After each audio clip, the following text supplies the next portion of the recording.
Hello guys, welcome back to Twins Reviews. Today we're reviewing the Tonor TC-777 USB microphone. Let's put this on speed dial. Welcome to the unboxing portion of the video. We are unboxing the Tonor TC-777 microphone. I am using it right now to record this bit of the video. The audio is edited for this portion, but stick around towards somewhere in the middle of the video. We will be running some sound tests.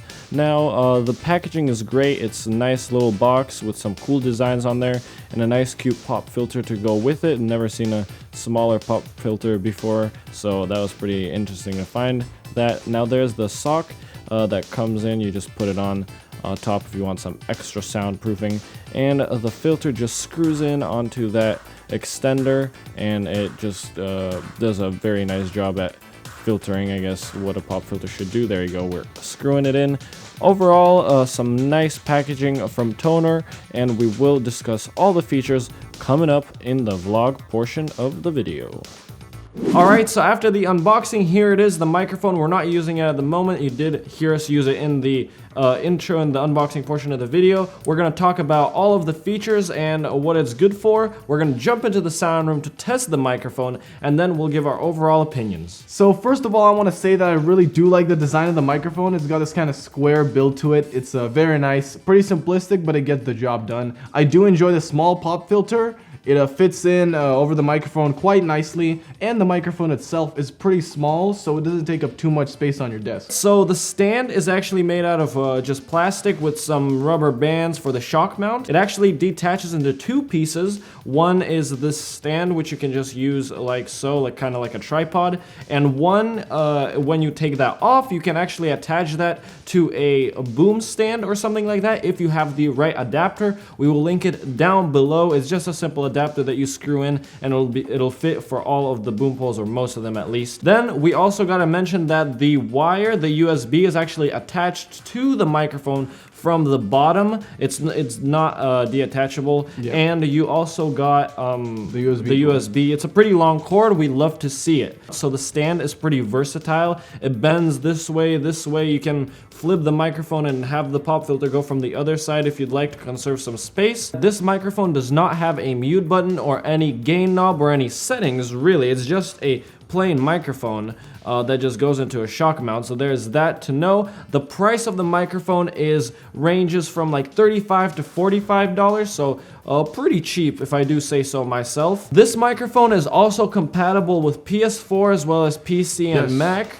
We tested it on the PS4 and it does work. It is not compatible with Xbox, but for PS4 it is nice if you want to upgrade that sound quality, if you don't want to use the headset microphones. The pickup hertz is 100 hertz to 16 kilohertz if you guys care about that. And the microphone is also in cardioid mode, so that's also pretty good. So that means it picks up everywhere around, but it doesn't pick up from the top or the bottom or anything like that. It picks up kind of from the front area around there, yeah. And right before we get into the sound room, a little bit to talk about the actual sound. Yeah, to be honest, the sound quality for $40 or $45, the sound quality is pretty good for this microphone. I definitely can't really tell the difference between this one and some of the other better microphones, so that's a huge, I'd say, plus to it.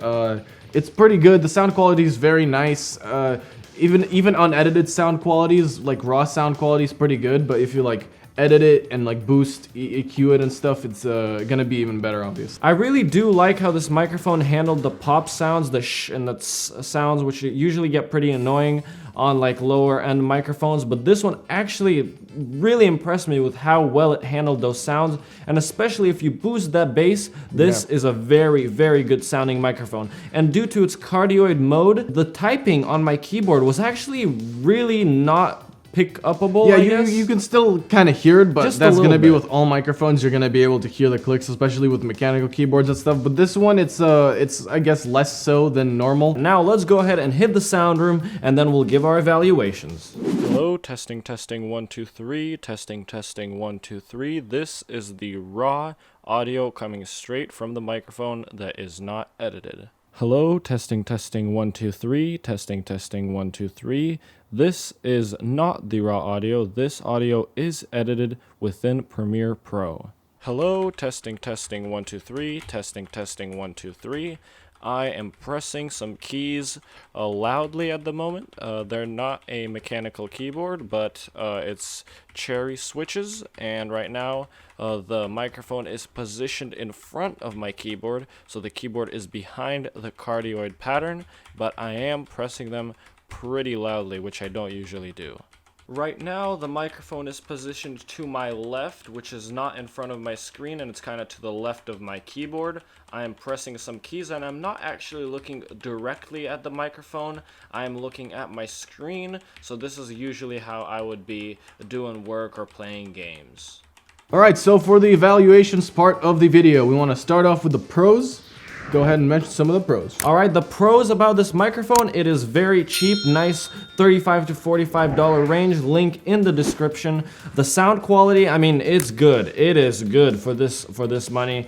And obviously the stand is very versatile. You got yourself two pop filters, one with the sock thingy. I really don't know what it's called, but well, that's what I call that. And obviously the pop filter, which is nice and perfect for size. And overall, it's not a bad microphone to consider. So for the cons, I do want to mention that this microphone does not have a gain knob. So you can't control the gain through here, you have to do it through somewhere else. Likewise, it also does not have a mute button, so if you're on Discord, you have to mute yourself through Discord and not on this microphone. So there's that. A very simple microphone, yes. And if something like the mute button and the gain does not bother you, and you want to do it in post-processing or something like that, then we do recommend to check this out down in the description and maybe weigh out your options and see if you want to go ahead and get that. Yeah, if you want to get that, the link is down in the description. We also have a link to our blog in the description. We try to write reviews on games and stuff on that. We also have a giveaway running on our Instagram at Twins Review. It'll be here. Please check that out because not many people have entered that, and we need more people to enter that giveaway. It's for a smartwatch, so please do check it out. It's our previous video. On there, all the rules are listed on there. On the Instagram post, rules are also listed, so please go ahead and check that out. And that's, you can see the video up there in up one here. of the corners. I think it's over there. But yeah, right. That's pretty much it for the video. We'll see you guys in the next one. Bye-bye. Bye.